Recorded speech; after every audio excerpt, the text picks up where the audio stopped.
Hello everybody, this is Dusty with another pickups video from all the stuff I've picked up the past week, or a couple weeks I guess. Yeah, I guess I'll get started with a couple of big box PC games I guess, or Macintosh games in this case.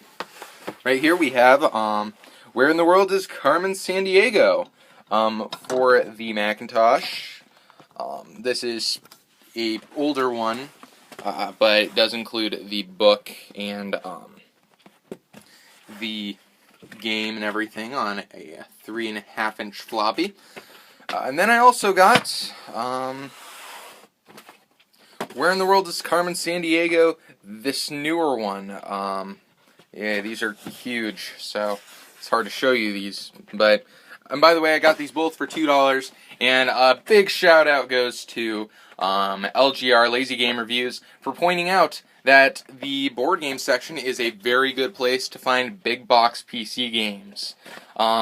This is actually where I found this, so big thank you to LGR.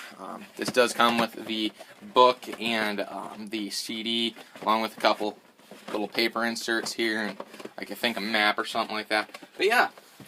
So that's all I got on one trip. Then another trip that I took, I actually found a PlayStation for $5, another PlayStation for $5. So I figured I'd get it, but it did come with some stuff that I'm going to keep. The other stuff I'm going to trade away, sell, do something with, because I already own that version of the PlayStation.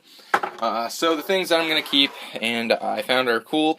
Another extension cable. I actually already have one of these, but it will be really nice to have two of these. So, but basically these will just take your PS1 or 2 controller and extend the range of it, which is always helpful.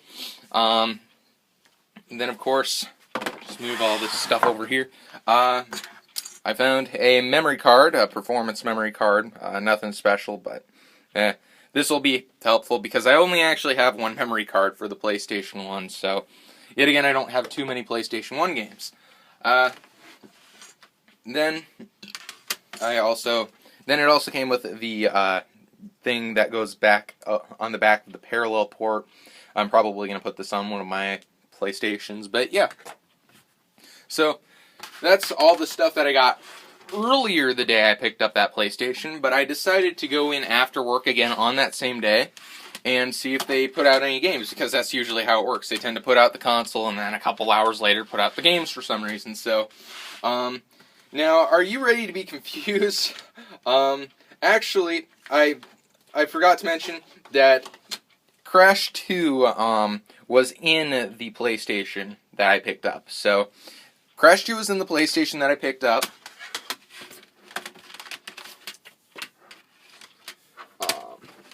Then, oh yeah, then Wheel of Fortune for the PlayStation was in this case here, and then I of course had the Wheel of Fortune case with the Crash Bandicoot manual in it. So I figured I'd pick up all of these for the money, even though I didn't have the manual to this. But when I went in there a week later, I ended up finding on top of the CDs the manual for it, so they let me have it to go with the game. So I have both of those games complete now. There's that. Then a couple other games that I got for the PlayStation there were CTR, or Crash Team Racing, disc only. The disc is pretty beat up at $1. I kind of wanted this game anyway, so works. Then Cool Borders 3, which is $1, or a $2, I guess, PlayStation game, which, what more can you ask for? And then Real Fishing for the PlayStation for $1, and yeah, that's just a fishing game for the PlayStation. But yeah, those are actually most of my console games that I have in this video. Yeah, I didn't find too much for consoles, but I did find a ton of stuff for the PC. For one thing, I got this 10-pack of 5.25-inch floppy disks, or I mean a 10-pack of 5.25-inch floppy disks for $1, sealed in box. So If I ever have a use for these, I'll use them, and if not, I'll just keep them sealed like that. Then I also, over the week, had found this Super Pac-Man plug-and-play right here. Works fine. It has a bunch of Pac-Man games on it, and I really like the design of it. It's shaped kind of like the front of an arcade machine, so that's pretty interesting. This actually, when you turn it on here, glows up, and it looks like a coin return button, and then this looks like a keyhole, so pretty cool. Then this, I figured I would just put in the video. These are two controllers that I picked up off of PlayStation's.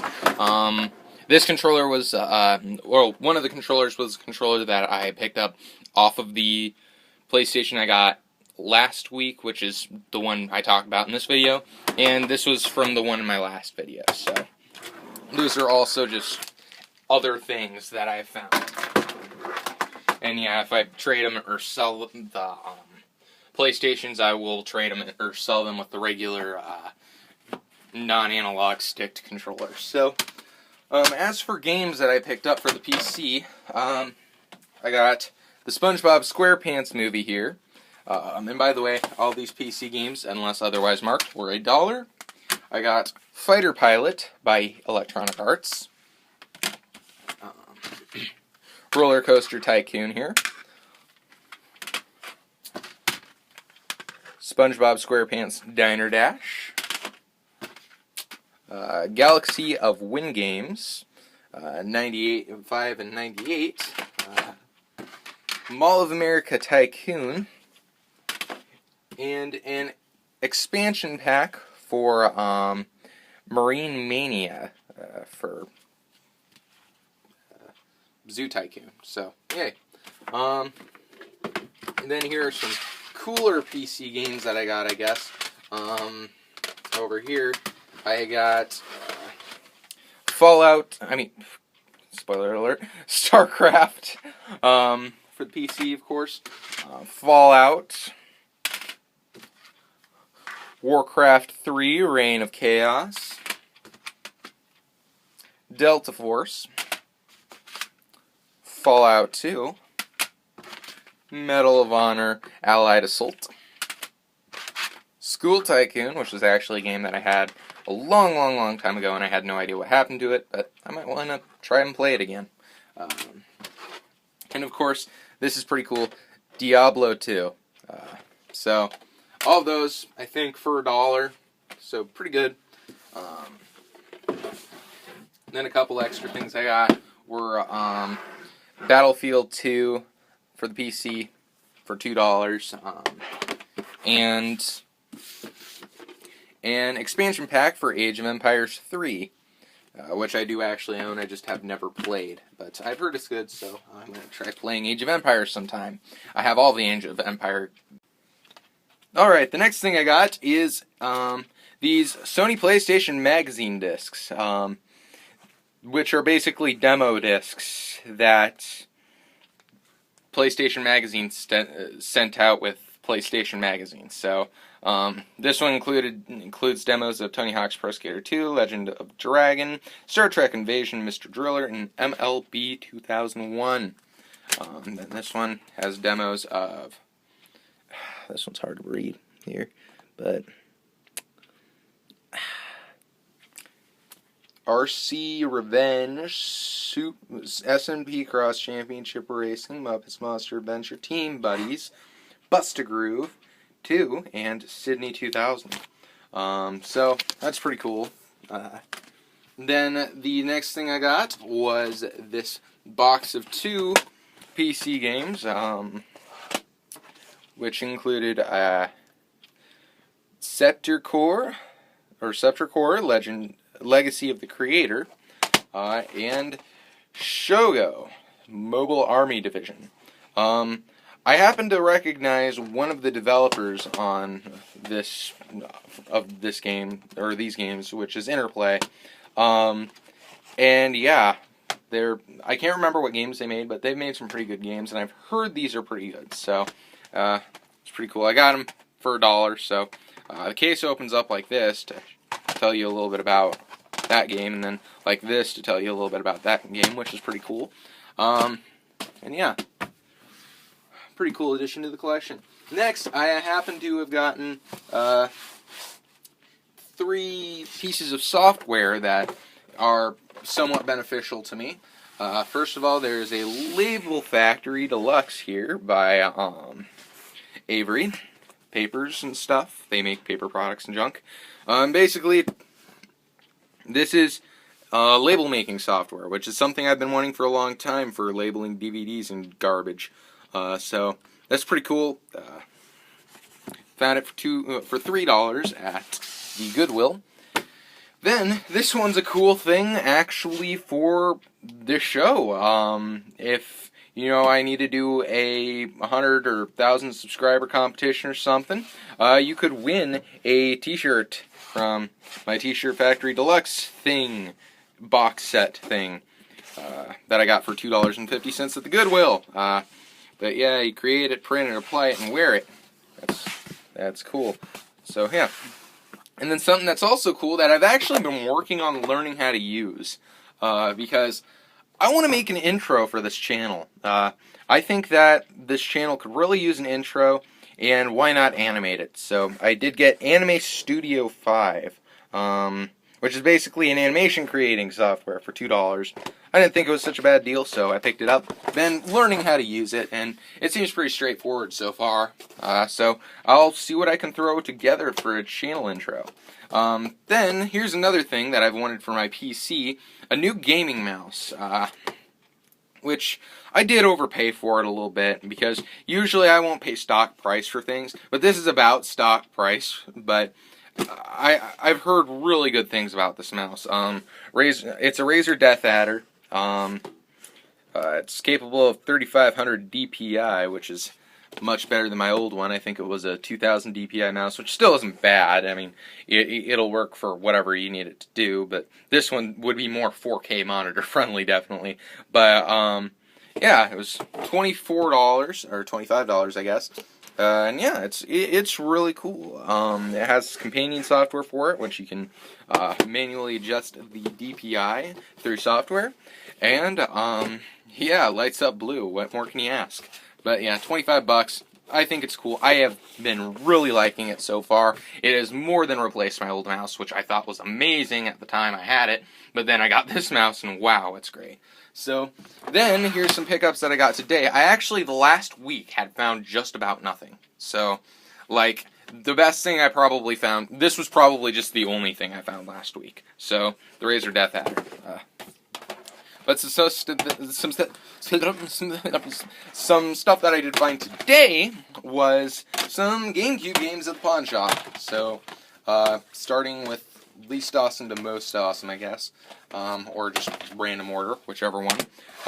Sims 2 Pets. Yeah, pretty basic game. It just has Sims 2 Pets game manual. I got it because it's in good shape and it's a GameCube game that I don't have, so that warrants getting it. Because guys, I'm really not collecting like everything for every console at the moment. But the one console that I'm collecting absolutely everything for happens to be the GameCube. So anytime I see some complete GameCube games, I pick them up. If I don't have them. Here is 18-wheeler for the GameCube. Pretty cool. It has the manual and disc, of course. And yeah, I've actually never played this one. I wonder if it's any good. It's probably not good because I haven't heard of it, but, or it's probably nothing special, but who knows, it could be hidden gem, because this is a GameCube game that I've never heard of, which is a pretty big fate in itself. So, yeah. A guy that now owns a little over a sixth of the whole GameCube, of all of the GameCube games released, so that I think that's a pretty good number for right now, but I'm always trying to grow that number, guys, so always want more GameCube games. Then, of course, I have GoldenEye, Rogue Agent, which the first GoldenEye is pretty good, so why not choose this one? Probably a multi-plat, actually, but this is a game that came on 2 GameCube discs. My second one that has came on 2 GameCube discs. There are 11 total that have come on 2 GameCube discs. So, yeah, I'm really short on those though. Well, 12 if you count the Metroid Prime with the Prime 2 demos bundle. I also have that, but yeah, it's really 12 games total that have came with 2 discs. And then here's a game that I was really excited to find, and that is Gun for the GameCube. And now all I have to do is source the Xbox version down, and I'm going to be starting a new series called Multiplats, where I compare multi-platform games and try to determine what version is better and what version is worse, or what version is better at some things, while one might be better at others. So I'm planning to start that series pretty soon, but and this is a game I definitely like to put on Multiplats. But my first one is probably going to be Sonic Heroes. So, yay, spoiler alert for my channel. I guess that wasn't a spoiler alert. That was an announcement. Yay, we should be happy about that. So anyway, thank you for watching. I'm about to run out of time on my recording. So, if you have any questions about anything, please let me know. If you like this video, please like it. If you didn't like this video, please tell me how I did in the comments or how I can improve my video in the comments. And if you want to see more videos like this and be notified when I make a new video, go ahead and subscribe.